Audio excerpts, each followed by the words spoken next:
하나님의 말씀은 우리 사도행전 8장 우리 26절부터 우리 40절까지 봅니다.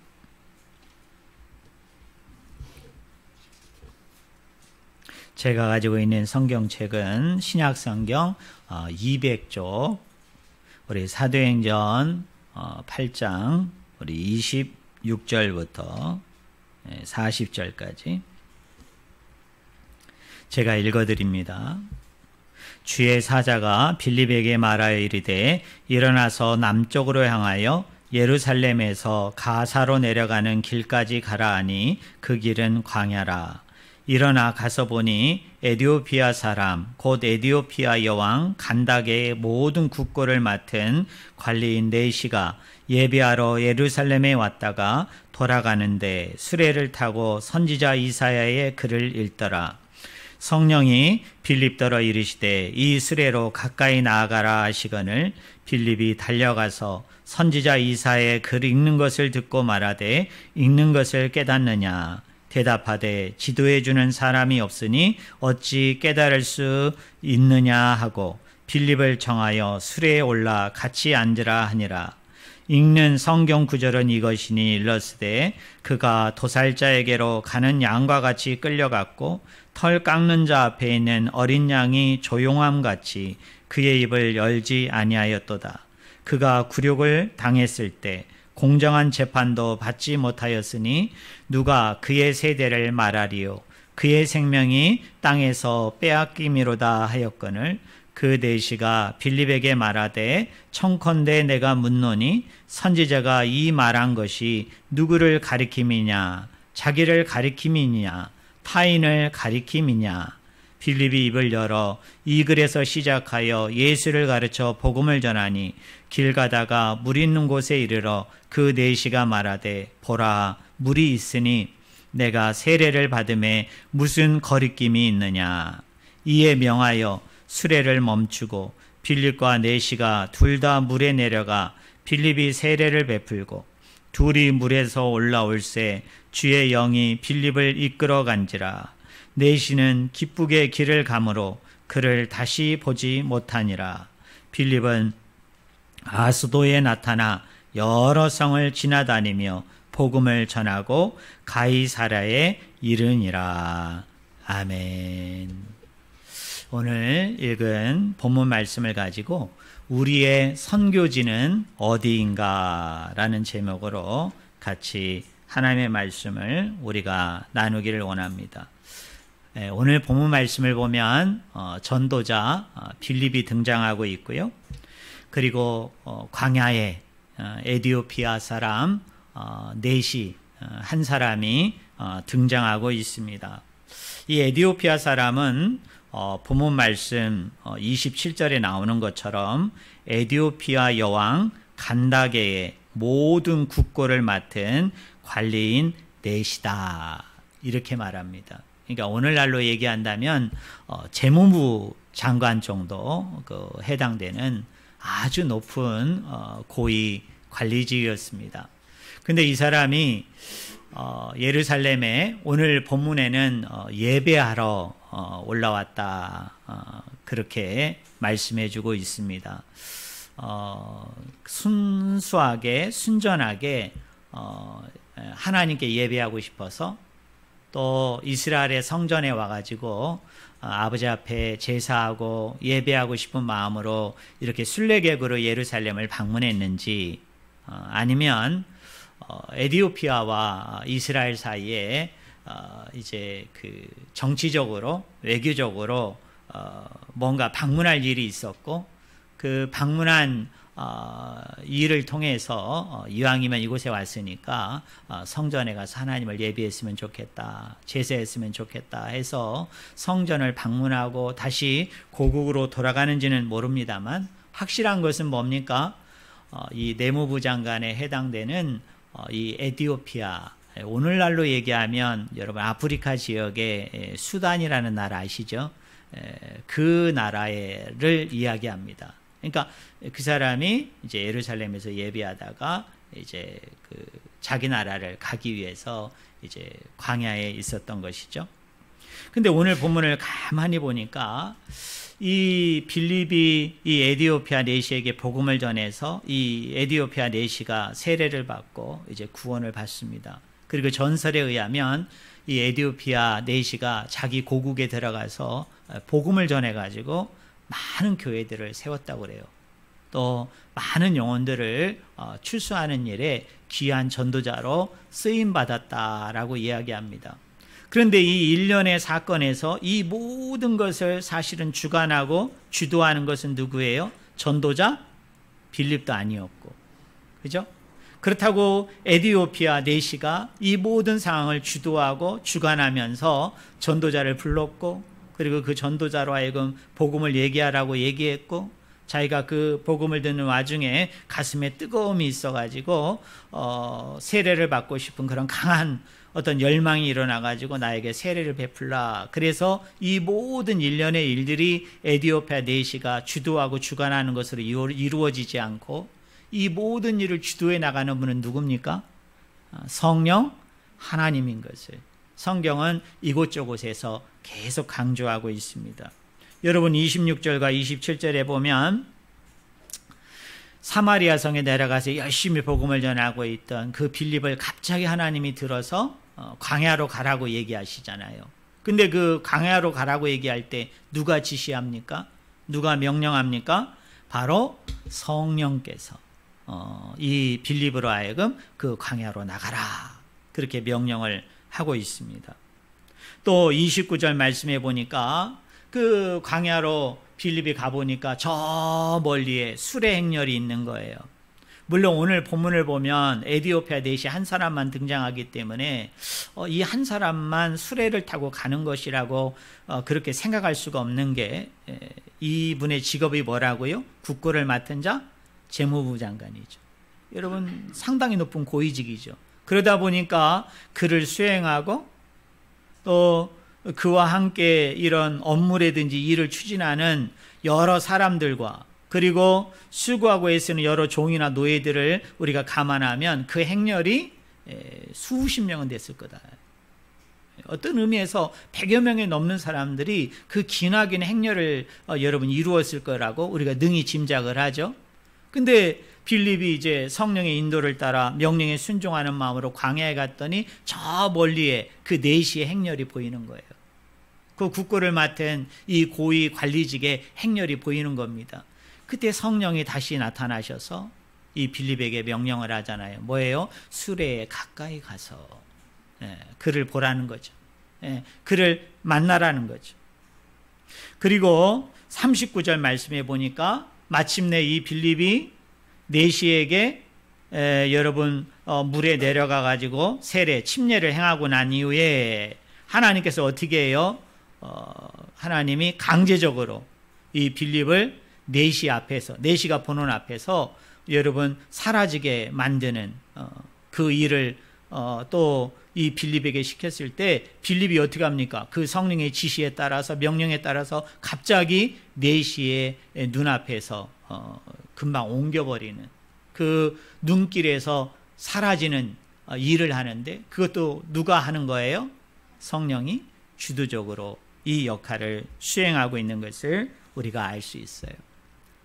근데 한 가지 놀라운 것은 이 본문의 말씀이 있기 전에 빌립이라는 이분이 사마리아 성에 내려가서 열심히 복음을 전합니다. 그랬더니 사마리아 성에 어떤 일이 일어났어요? 오늘날 얘기하면 놀라운 복음의 부흥이 일어나죠. 여러분 구원의 부흥이 일어납니다. 엄청나게 많은 사람들이 예수 그리스도를 믿고 세례받는 역사가 일어나게 돼요. 그런데 갑자기 성령 하나님께서 나타나셔서 빌립에게 명령합니다. 광야로 가라. 광야로 네가 갔으면 좋겠다라고 얘기합니다. 여러분 선교지를 갑자기 틀어버린 것도 빌립의 입장에서는 상당히 당황스러운 입장인데, 우리가 그를 전도자로 보고 선교사로 봤을 때 여러분 광야로 가라. 여러분 광야에는 사람이 있을까요? 없을까요? 없죠. 또 광야는 여러분 사람이 사는 곳입니까? 살지 않는 곳입니까? 전혀 사람이 살지 않는 곳이에요. 척박한 곳이에요. 생명체를 잘 발견할 수 없는 그런 곳입니다. 여러분, 그곳에 가라고 얘기했을 때 이 빌립이 이해도 안 됐을 뿐만 아니라 보통의 일반적인 전도자고 또 복음을 전파하는 사람이라면 그 명령에 순종하기가 어려웠겠죠. 그런데 빌립은 순종합니다. 그는 어떤 사람이에요? 성령에 민감한 사람이었어요.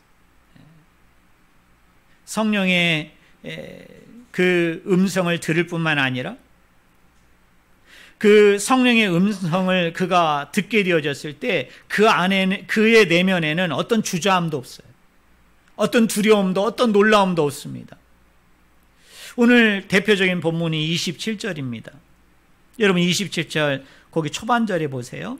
뭐라고 얘기합니까? 일어나 가서 보니. 동사가 세 가지가 쓰이죠. 첫째 뭡니까? 일어났다. 두 번째 뭐라고 그래요? 갔다. 세 번째 뭐라고 얘기하죠? 봤다 이야기입니다. 여러분, 이렇게 세 가지의 행동을 세 가지의 동사로 구체적으로 표현한 이 누가라는 사도행전의 저자가 의미하는 바가 뭘까요? 우리에게 던지고자 하는 그 도전이 뭘까요?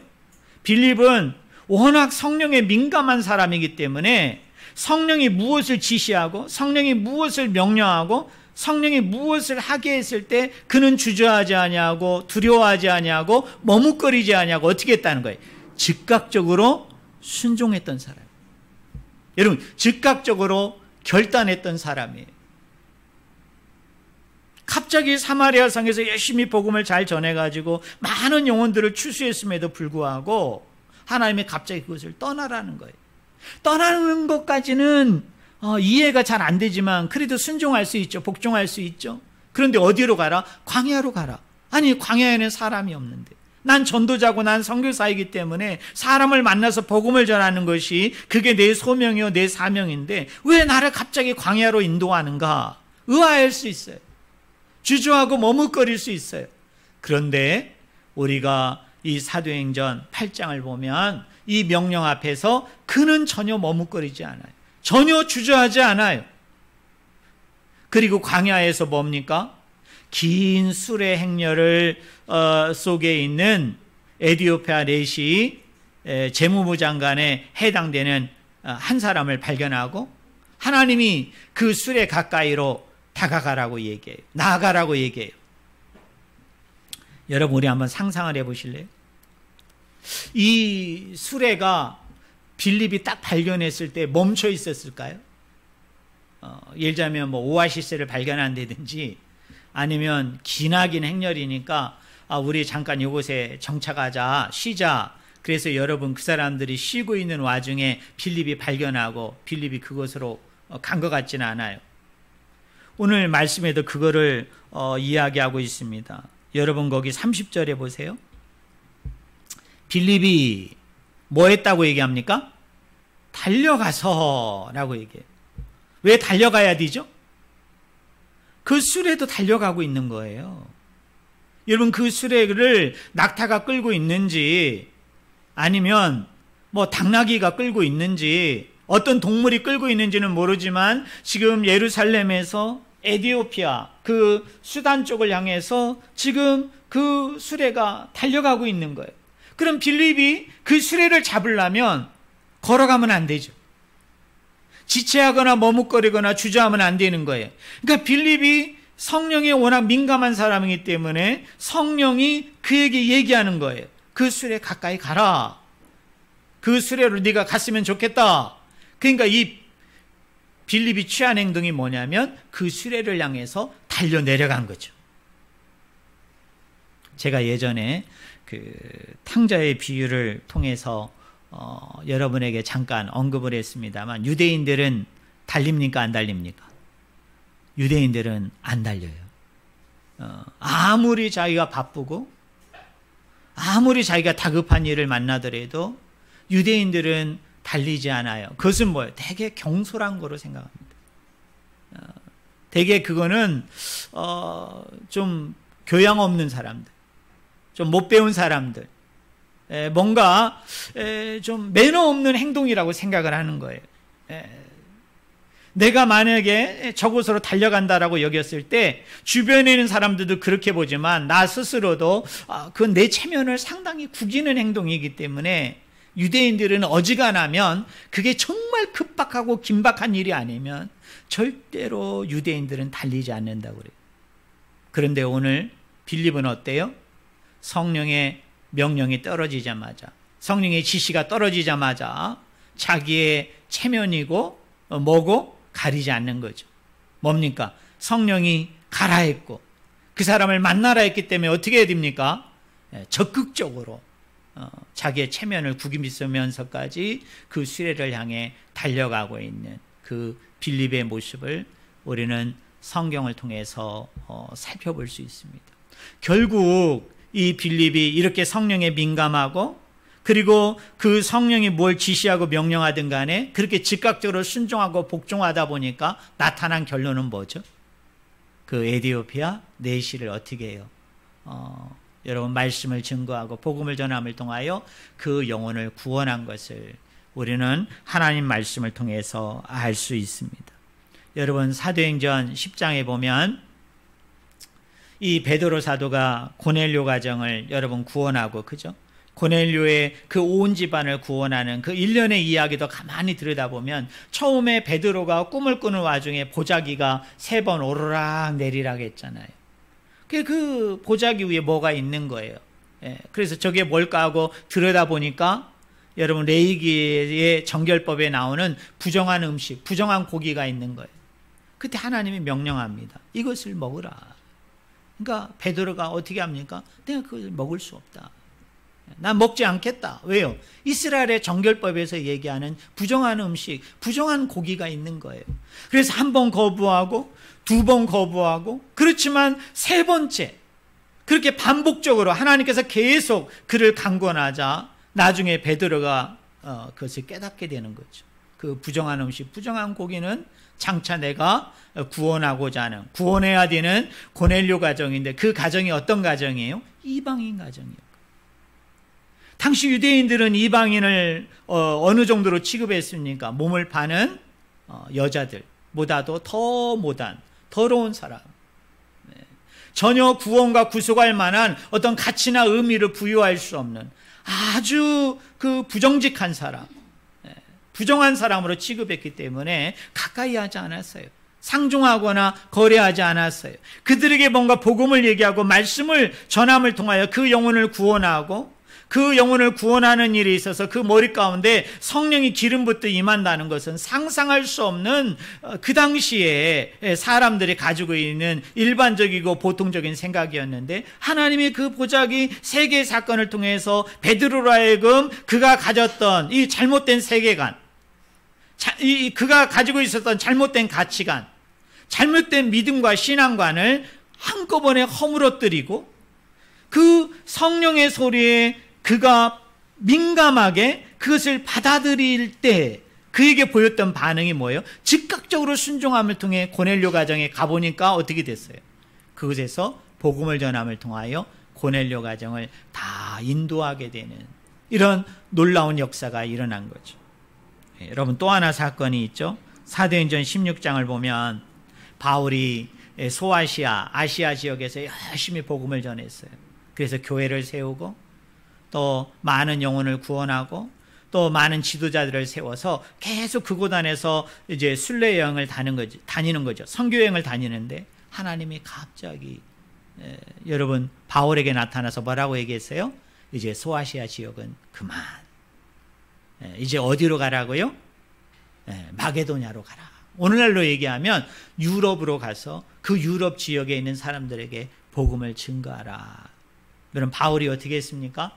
주저하지 아니하고 머뭇거리지 아니하고 처음에는 좀 격앙된 반응을 보였습니다만 나중에 이 바울마저도 그 성령의 소리에 그가 민감해져 가지고 그 하나님의 뜻을 알게 된 거예요. 하나님의 계획을 알게 된 거예요. 그리고 하나님께서 내가 순종하고 복종함으로 나아갈 때는 전혀 낯선 땅이고 전혀 내가 가보지 않은 땅이고 미지의 땅이지만은 내가 그 땅 가운데 나가게 되면 지금까지 역사하셨던 그 하나님께서 그 땅 가운데도 동일하게 역사함을 통하여 수많은 영혼들을 예비하고 준비해 주실 것을 믿고 순종하는 마음으로 그가 첫 마게도냐 도성이었던 어디 빌립보성에 들어갔을 때 거기서 누구를 전도하게 돼요?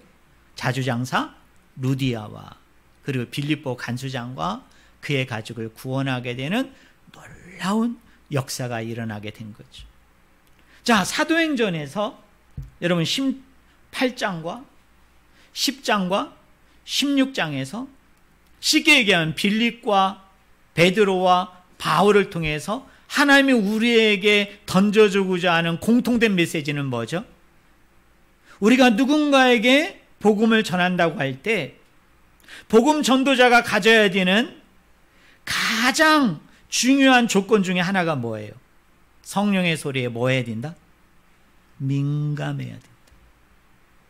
그런 사람만이 복음 전도자가 될 수 있고 그런 민감함을 통해서 성령의 소리를 잘 구별해내는 가운데 그 성령의 요구에 성령의 명령에 순종함으로 나아갔더니 어떻게 했어요? 하나님이 예비되고 준비된 영혼을 만났고 그것에 맞게 지혜롭게 복음을 전했더니 어떤 일이 일어났어요? 이디오피아 내시뿐만 아니라 고넬료 가정뿐만 아니라 누구요? 유럽 지역에 있는 많은 사람들이 예수 그리스도를 믿고 구원되어지게 되는 이 엄청난 복음의 역사가 일어난 것을 우리가 말씀을 통해서 알 수가 있는 거죠. 사랑하는 성도 여러분, 많은 분들이 전도하기를 어떻게 생각하십니까? 기쁘고 즐겁고 감사하고 적극적으로 이렇게 전도하는 분은 제가 여태까지 만난 분들 중에 흔하지 않아요. 여러분, 그렇게 많지 않아요. 한 교회를 얘기할 때 전도의 은사를 가지고 있는 사람은 그 교회에 10%밖에 되지 않는다고 그러거든요. 그분들도 막상 전도하러 나가라고 그러면 부담이 있죠. 그분들도 주저함이 있어요. 여러분, 전도의 은사가 있다고 그래가지고 물론 소수의 극소수의 아주 작은 분들은 전도가 기쁘고 즐겁고 감사해서 어떤 분은 그래요. 내가 전도하지 않으면은 밥을 안 먹은 것처럼 힘들다는 거예요. 밥을 안 먹은 것처럼 힘이 없다는 거예요. 그런데 이런 분들은 어떤 분들이냐면 전도하지 않은 그때는 밥을 안 먹은 것처럼 힘이 없고 기력이 없고 재미가 없었는데 어디에 나가기만 하면 전도 현장에 가지고 부신 영혼들을 만나면 막 힘이 불끈불끈 생긴다. 밥을 안 먹어도 배부르고, 밥을 안 먹어도 막 힘이 생기고.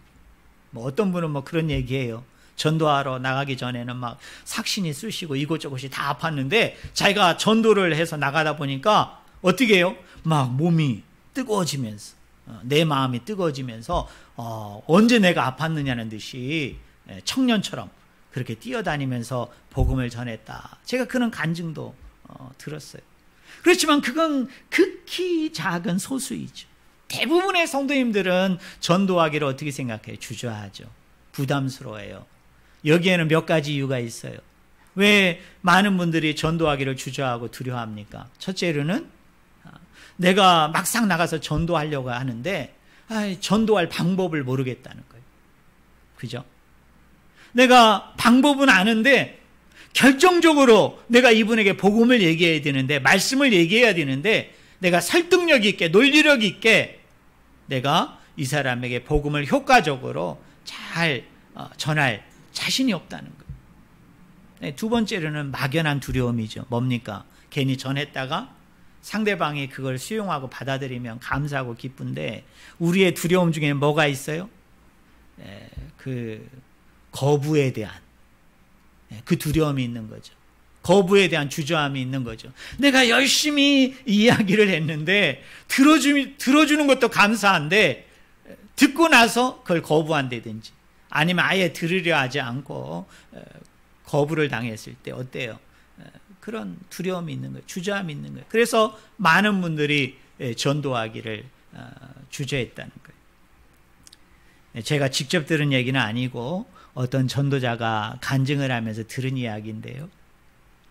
그 여의도 순복음교회 조용기 목사님이 그 한참 그 젊으셨을 때 이렇게 큰 교회를 하지 않고 이제 막 목회를 시작할 그 무렵에 어느 날 기차를 탔다는 거예요. 여러분 요즘 뭐 기차는 다 이렇게 전방을 보면서 가든지 아니면 이렇게 후방향으로 후방을 보면서 가든지 아니면 중간에 하나 정도가 이렇게 네 명이 서로 마주 보면서 가도록 만들었잖아요. 근데 우리 어른 성도님들은 다 아시지만은 예전에 우리 통일호 비둘기호 타면은 다 어떻게 돼 있습니까? 서로 이렇게 마주 보도록 네 좌석이 다 이루어져 있었어요. 저도 예전에 그걸 탄 기억이 나는데 이 조영기 목사님이 이제 이 네 사람이 앉은 그 자리에 이렇게 앉아서 지방을 내려가고 있는데 갑자기 어떤 건장한 청년이 그 맞은편에 앉더라는 거예요. 근데 그 청년을 이렇게 어떤 사람인가 하고 쳐다봤더니 여름이었는지 막 이 팔뚝이며 막 이 목줄기 같은데 뭡니까? 막 문신이 막 있는 거예요. 그러니까 이 조영기 목사님도 아무리 목사이고 아무리 뭐 기도하는 분이지만 여러분 무섭지 않겠어요? 그래서 되게 주저주저하고 있었던 거예요. 그런데 조금 시간이 지나면서 이 목사님 마음에 계속 성령이 이야기하더라는 거예요. 복음을 전하라. 말씀을 전해라. 저 영혼에게 네가 복음을 전했으면 좋겠다. 말씀을 전했으면 좋겠다. 이 조영기 목사님이 계속 마음속으로 외치는 거죠. 아, 지금 앞에 보니까 문신도 장난이 아니고 괜히 제가 이 사람에게 예수님을 잘못 얘기했다가 하나님을 얘기했다가 괜히 여기서 내가 봉변을 당하면은 이게 무슨 창피해요. 이게 무슨 망신이에요. 그래가지고 계속 그 마음 안에서 성령님은 내적으로 계속 전하라 얘기하는데 목사님은 그거를 계속 거부한 거죠. 거부한 거예요. 그러다가 갑자기 이 청년이 일어나가지고 어떻게 했어요? 뒤쪽으로 가가지고 여러분 그 기차에 뛰어내려가지고 이 청년이 극단적인 선택을 한 거예요. 여러분 자살을 한 거예요. 그러면서 뭐 제가 간접적으로 들은 얘기인데 이 조영기 목사님이 눈물을 흘리면서 그걸 간증을 했다는 거예요. 그 성령이 그렇게 이야기했을 때, 성령이 뭔가 나에게 그런 어떤 사인을 보냈을 때, 내가 성령에 민감한 사람이라면 그 앞에 있는 사람이 아무리 조폭이고 아니 조폭 이상의 더 흉악한 범죄를 저지른 아주 가난무도한 사람이라 할지라도 어떻습니까? 내가 그 민감함에 순종하고 복종함으로 복음을 전했다면 아마 그 극단적인 선택을 내가 막을 수도 있었겠죠. 아니면 그 영혼을 구원해서 그 영혼으로 하여금 뭔가 색다른, 뭔가 차별되어진, 뭔가 구별된 더 영화로운 삶을 살 수 있도록 인도할 수 있었는데 자기가 그 성령의 소리에 민감하지를 못하고 그 전도에 대한 부담감 때문에, 두려움 때문에 자기가 그것을 차단했을 때 결국 자기 앞에서 한 생명이 지옥에 떨어지는, 한 생명이 극단적인 선택을 하게 되는 그런 것을 하게 되었다. 그래서 자기는 이제 그 뒤서부터 그 사람이 조폭이든 더 흉악한 어떤 간악한 사람이든 성령이 지시하고 명령하면은 자기는 목회자인 한 사람으로서 복음을 담대히 증거했다는 거죠. 말씀을 담대히 증거했다는 거예요. 그러면서 수많은 복음의 열매를 맺게 되어졌다. 그렇게 간증했다는 얘기를 제가 어느 전도자를 통해서 들은 기억이 납니다. 사랑하는 성도 여러분, 우리 성령님이 그렇게 역사하실 때가 있거든요. 여러분, 여러분의 자녀들을 그리스도 앞에 인도하고 싶고, 여러분의 부모를 그리스도 앞에 인도하고 싶고, 내 주변에 있는 어떤 형제자매를 인도하고 싶잖아요. 또 내가 전도 대상자로 삼은, 아니 내가 전도 대상자로 삼지 않았다 하더라도 우리가 우연찮게 길을 가다가 어떤 사람을 만났을 때 우리 성령이 지시하고 명령할 수 있거든요. 물론 둔감한 사람은 평상시 영적으로 좀 어두워진 사람은 아무리 성령이 그 안에서 이야기를 한다 할지라도 이게 인간의 소리인지 이게 성령이 주는 소리인지 이게 내 내면에서 내 스스로가 나에게 얘기하는 건지 아니면 내 안에 지금 자정하고 계신 성령님께서 나에게 그렇게 얘기하고 있는 거지 구분을 전혀 하지를 못하기 때문에 그거에 순종하고 복종하는 것을 기대할 수는 없지만은 그러나 민감한 사람은 어떻습니까? 이게 나의 내면의 소리인지 아니면 내 안에 있는 성령님께서 지금 나로 하여금 이것을 행하고 이것을 순종하고 복종하기를 원하는 소리인지 어때요? 구별할 수 있죠. 그랬을 때 그게 성령의 소리라고 여길 때 내가 그 명령에 순종하는 마음으로 내가 복음을 얘기하고 말씀을 증거하고 뭔가 그 사람에게 생명의 양식을 나누게 될 때 오늘 사도행전 8장 사도행전 여러분 10장 16장에서 우리에게 얘기하는 건 뭐예요? 예비되고 준비된 영혼을 만날 뿐만 아니라 그 영혼을 그리스도 앞에 인도하고 구원할 수 있다는 거예요.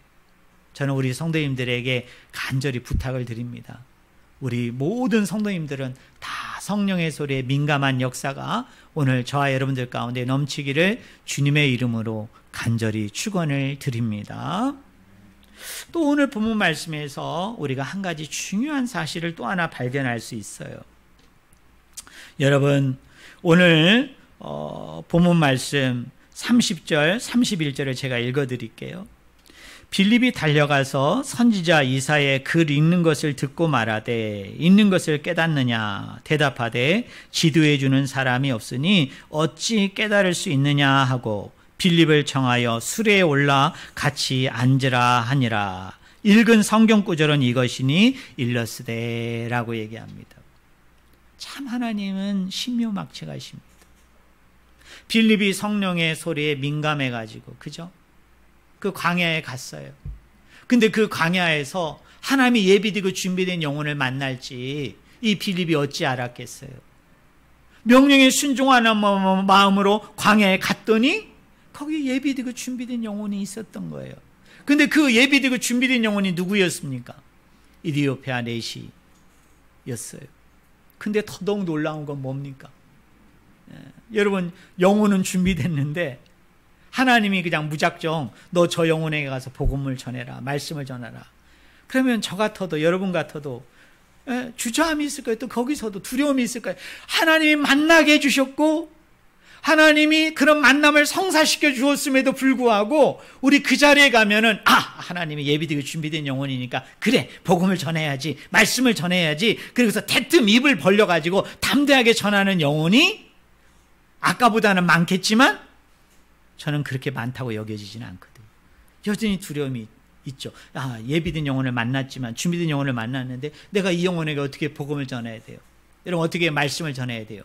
근데 신묘막측하게도 우리 하나님은요 이것도 준비해 주신 거예요. 무엇입니까? 그 내시가 뭘 보고 있어요?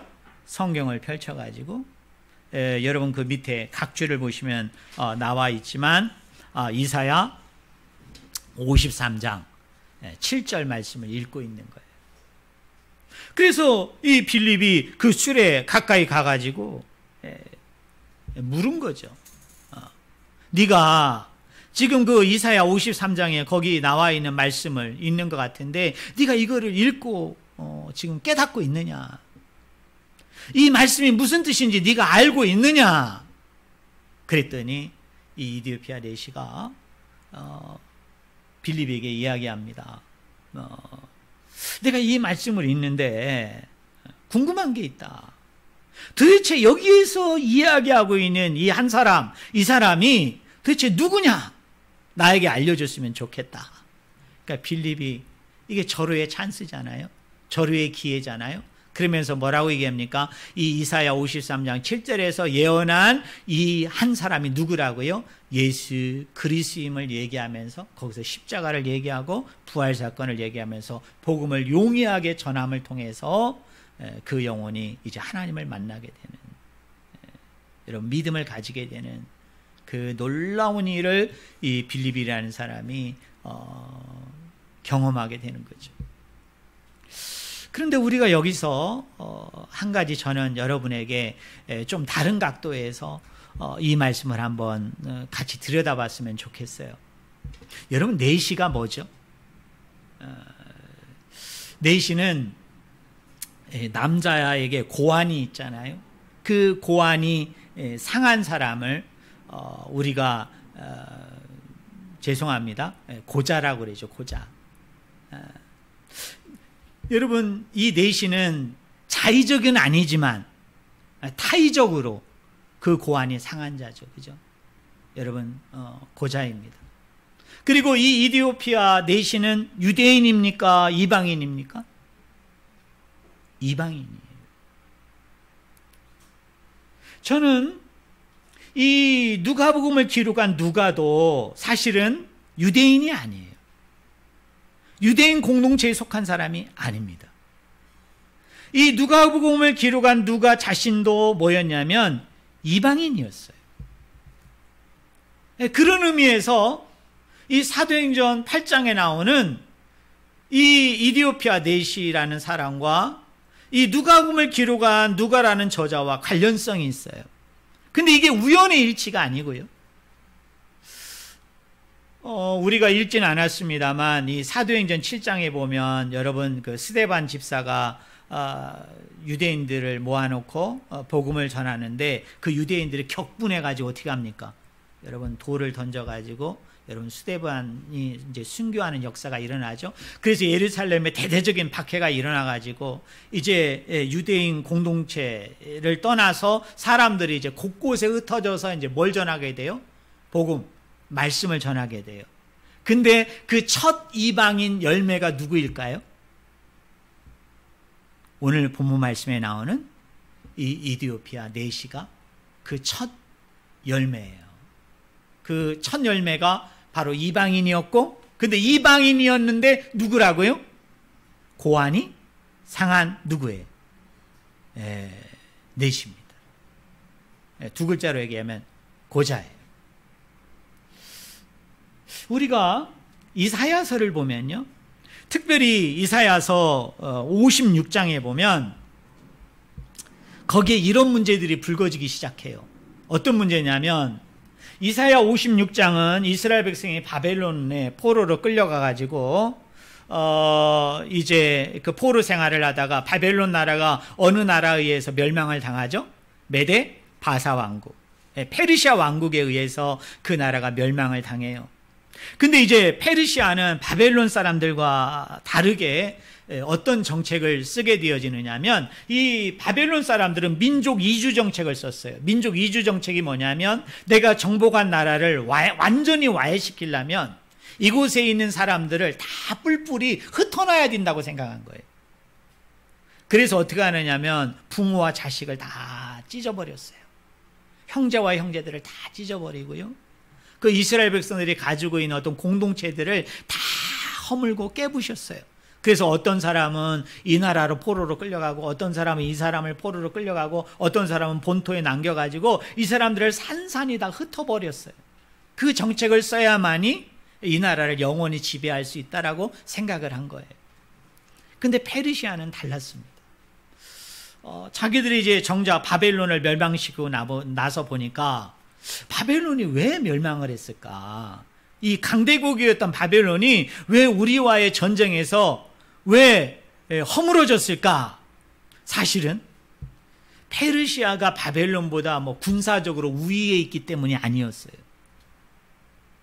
쉽게 얘기하면 병사가 더 많다든지 아니면 그들이 가지고 있는 무기가 더 뛰어나서가 아니었어요. 그 이유는 뭐냐면 바벨론 사람들이 섬기고 있던 신이 누구였냐면 마르둑 신이었어요.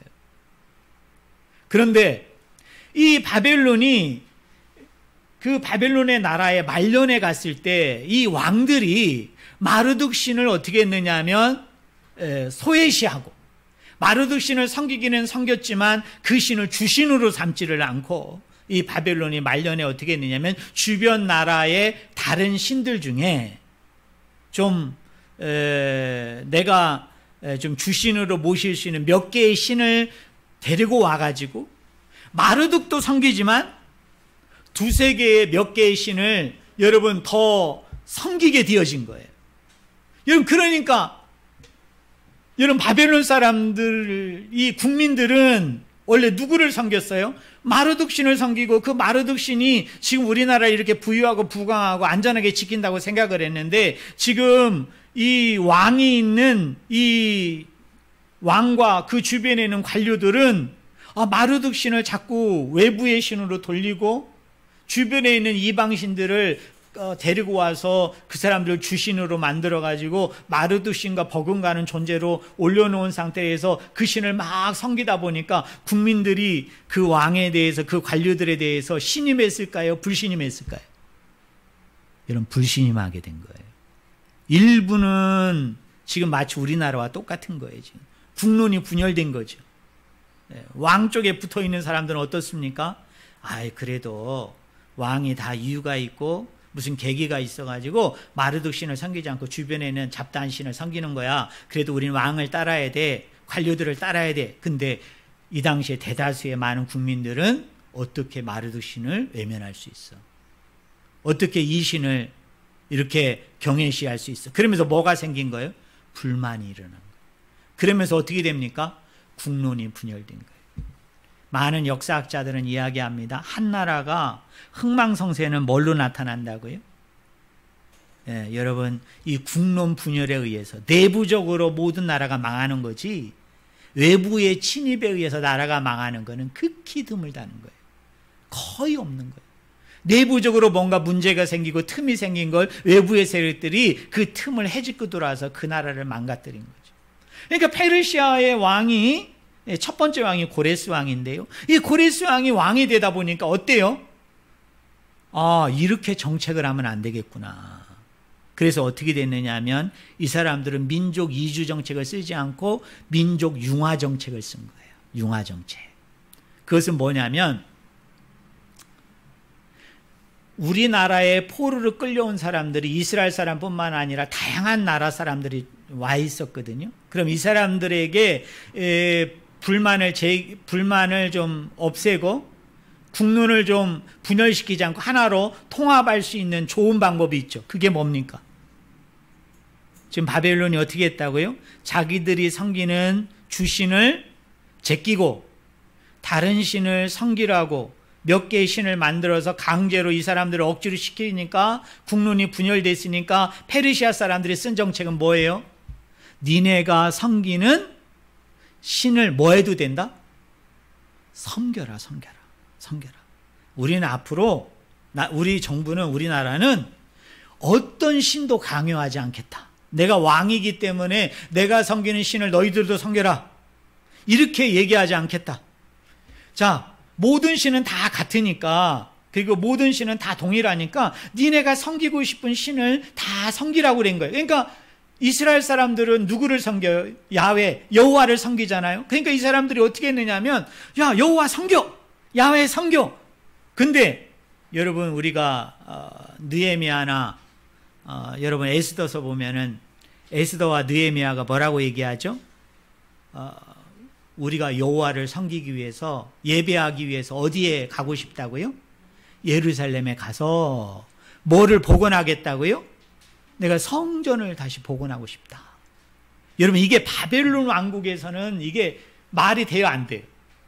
이거 있을 수 없는 얘기죠. 그랬으면 아마 에스더와 느헤미야는 그 앞에서 참수를 당했을 거예요. 왜요? 마르둑이 최고신이지. 내가 섬기는 신이 최고신이지. 야, 네가 여호와를 섬긴다고? 그것도 네가 또 예배하러 간다고? 그래서 제2출애굽이거든요. 에스더와 느헤미야.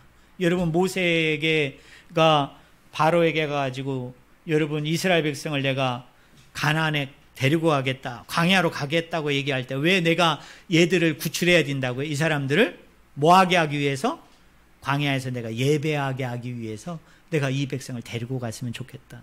그래서 에스더와 느헤미야도 그렇게 얘기한 거예요. 그러니까 페르시아 정부의 정책이 그렇게 바뀌었기 때문에 그렇게 한 거예요. 근데 문제가 생겼어요. 자, 이제 1차, 2차, 3차를 통해서 이제 귀환을 하는데, 이 귀환한 사람 중에 유대인들만 있었던 게 아니에요.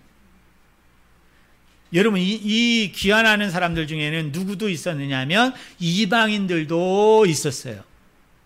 자, 고레스 왕이 예루살렘으로 돌아가라, 유대 땅으로 돌아가라고 얘기할 때 놀라웠게도요, 여러분 그 페르시아 지방에 여러분 유대인들만 야훼를 믿고 유대인들만 여호와를 믿었다고 생각하시면 안 돼요.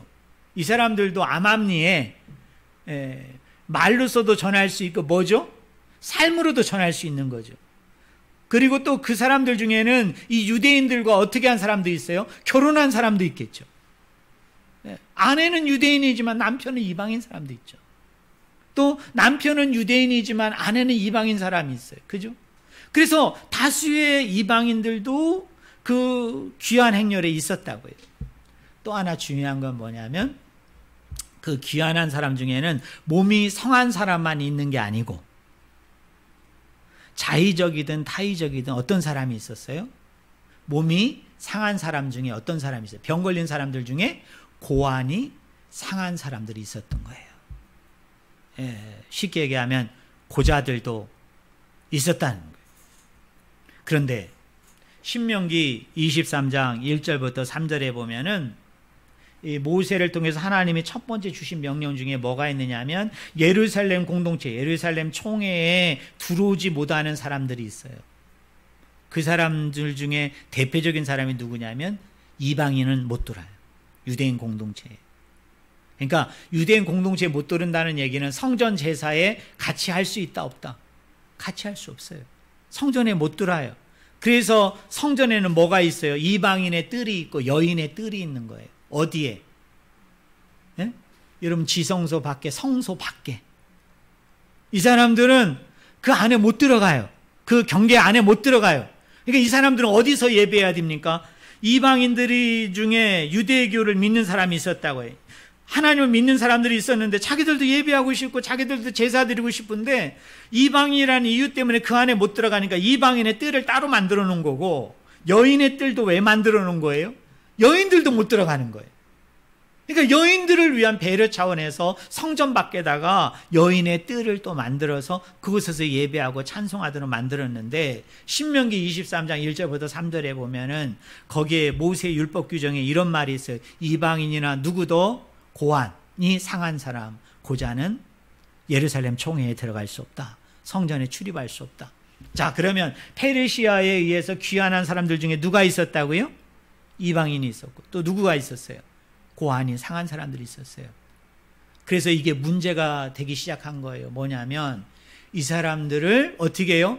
이제 에스더와 느헤미야에 의해서 뭐가 이제 지금 복원이 돼요? 스룹바벨 성전이 복원이 되잖아요. 그러면 이 솔로몬 성전이 있을 당시만 하더라도 이 사람들 못 들어갔다고요. 예? 그런데 이제 새로운 성전이 만들어졌어요. 지금 스룹바벨 성전. 근데 이 스룹바벨의 새로운 성전이 만들어졌을 때 아마 문제 제기를 했겠죠. 이 사람들이 여전히 우리 이방인들은 거기에 못 들어가는가? 여전히 우리 고환이 상한 사람들, 고자들은 여기에 못 들어가는가? 그런데 이사야 56장에 보면 여기서 과히 혁명적인 일이 일어나요. 여기에서 놀라운 대반역이 일어나는데 제가 시간상 다 말씀드릴 수는 없고요.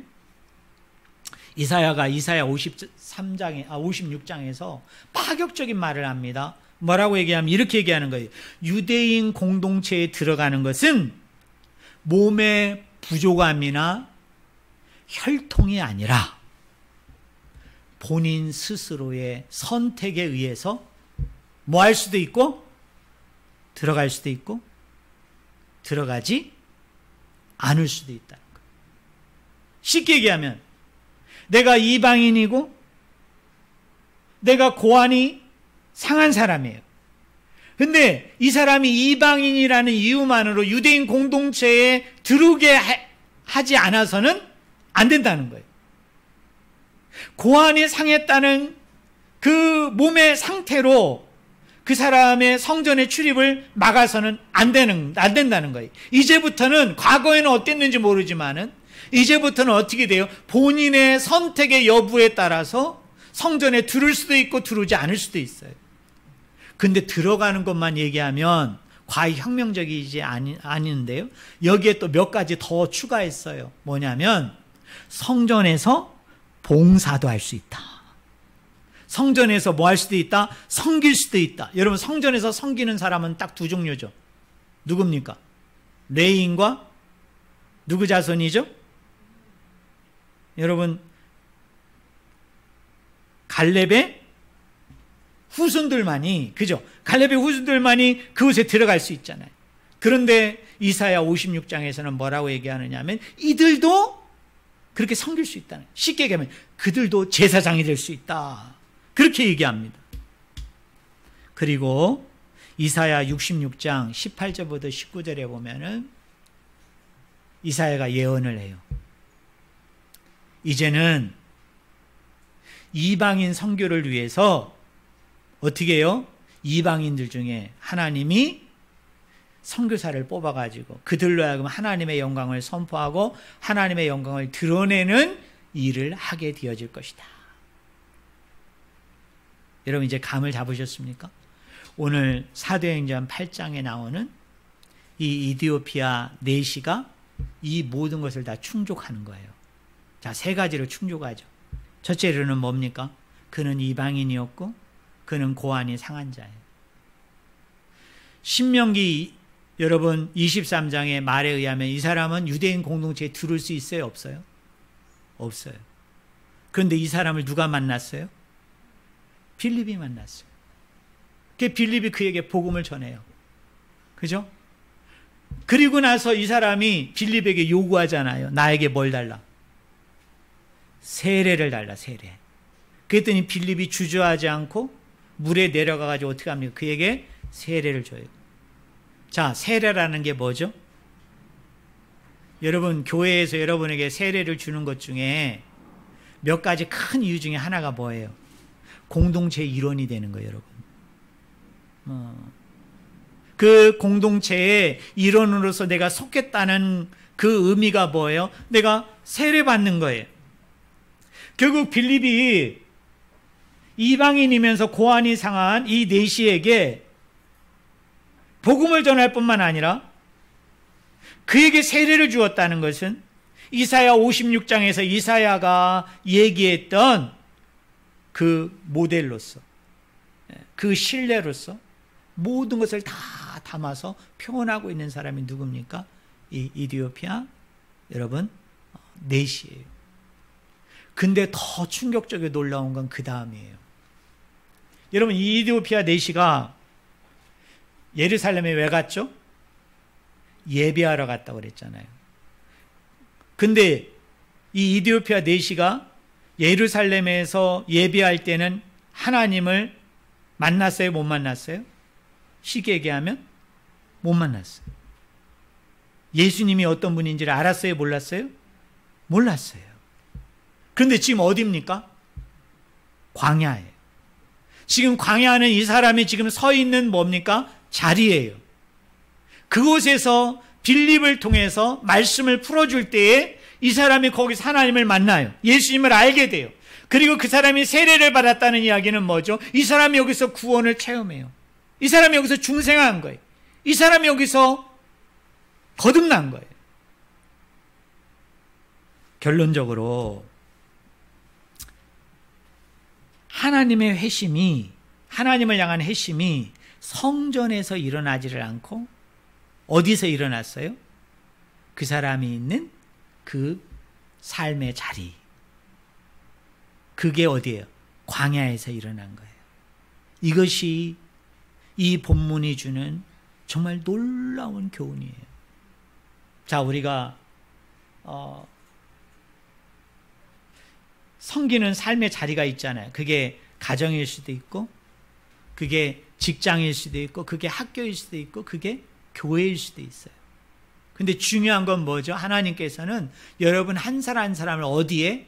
가정에 선교사로 파송한 거예요. 여러분 직장에 선교사로 파송한 거예요. 여러분 학교에 선교사로 파송한 거예요. 그곳에서 뭐 하기를 원하는 거예요? 복음을 전하기를 원해요. 말씀을 전하기를 원해요. 왜요? 회심이라는 것은 그리스도 앞에 돌이키고 그리스도 앞에 나음을 통하여 그 영혼이 구원받는 것은 성전에만 일어나는 게 아니라 어떤 교회에만 일어나는 게 아니라 오늘 이 빌립을 통해서 이디오피아 내시를 통해서 하나님이 궁극적으로 우리에게 전해주고자 하는 놀라운 메시지 중에 하나는 뭐냐면 네가 있는 그 자리가 선교의 자리라는 거예요.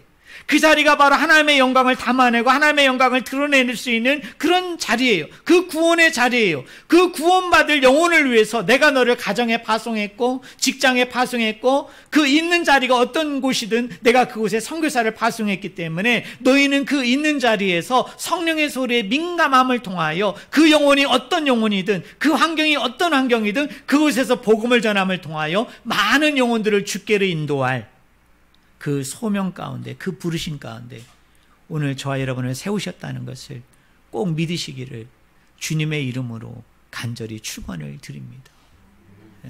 저희 교회는 그래서 모이는 교회가 되기보다는 사실은 흩어지는 교회가 돼야 되거든요.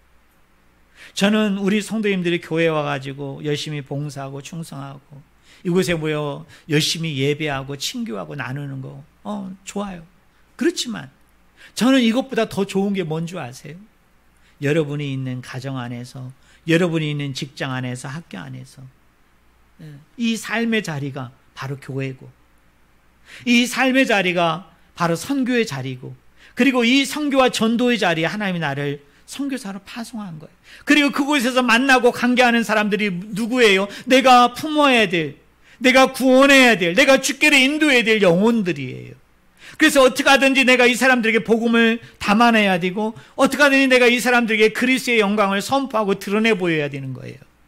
그래서 성령을 의지하고 성령을 바라보고 성령의 능력을 힘입어서 대답할 말을 미리 준비했다가 하나님이 정하신 어떤 기한과 때가 되고 어떤 기회가 주어지면은 담대하게 복음을 증거함을 통해서 그 영혼들을 주께로 인도하는, 그 영혼이 뭐 이방인이냐 유대인이냐, 그 사람이 건강한 사람이냐 건강하지 않은 사람이냐, 그 사람이 의인이냐 죄인이냐, 그 사람이 어떤 사람이냐 상관이 없이 그 사람의 선택에 의해서 그 사람이 어떤 사람이든 간에 누구든지 하나님의 공동체, 하나님의 교회에 속할 수 있기 때문에 사람을 구분하지 말고 사람의 우열을 매기지 말고 그 사람이 어떤 영혼이든 간에 복음을 증거하고 말씀을 증거함을 통하여 이 공동체를 채워나가는 오늘 저와 여러분이 되어지기를 예수 그리스도의 이름으로 간절히 축원을 드립니다.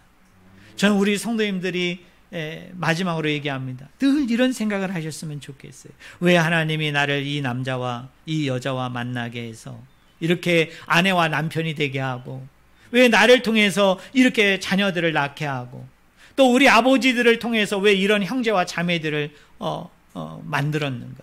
또 하나님이 왜 나를 이런 직장에 이렇게 보내서 내가 이런 일들을 하게 했고 또 이런 사람들과 관계하고 만나도록 하나님이 왜 만들어 주셨는가? 적어도 내가 믿음의 사람이고요, 적어도 내가 정말 영적인 사람이라면 성령의 소리에 민감해야 돼요. 성령의 소리에 귀 기울여야 돼요. 여러분, 직장이라는 것은 내가 단지 먹고 입고 사는 것, 그것을 내가 얻기 위한 어떤 수단과 방법으로만 여기는 것이 아니라 정말 적어도 내가 믿음의 사람이고 신앙의 사람이라면 내가 이곳을 선교지라고 여겨야 되는 거예요. 여러분, 이것을 내가 복음의 전진기지라고 여겨야 되는 거예요. 여러분, 하나님의 복을 받기를 원합니까? 하나님의 능력으로 여러분이 하는 일들이 잘 되기를 원합니까? 그러면 나의 소리보다는 성령의 소리에 민감해야 되죠. 내가 만나는 직장의 사람들이 소수이든 다수이든, 내가 가정에서 내가 주변에서 만나는 사람이 소수이든 다수이든, 아니 이 사람들이 엘리트이든 그렇지 않든, 이 사람이 건강한 사람이든 건강하지 않은 사람들이든, 이 사람이 문제가 있는 사람이든 문제가 없는 사람이든, 하나님이 나를 이곳에 보낸 것은 바로 이곳이 선교지이고 나를 선교사로 파송했다. 하나님이 이 영혼들을 구원하기를 원한다. 성령은 여러분에게 계속적으로 사인을 보내고 있습니다. 계속적으로 하나님은 여러분에게 이야기하고 있어요. 근데 못 듣죠. 왜? 내가 영적으로 둔감해져 있기 때문에, 내가 영적으로 내가 어두워져 있기 때문에 그걸 못 듣는 거예요. 그러니까 맨날 먹고 마시고 자고 쉬는 것. 어떻게 하면 내가 좀 더 유복하고 편안하고 안락한 생활을 할까? 어떻게 하면 내가 이곳에서 대박을 좀 터뜨릴까? 그런 것만 관심이 있는 거죠. 근데 성령은 계속 얘기합니다. 그것도 중요하지만 그것보다 더 우선하는 게 있어.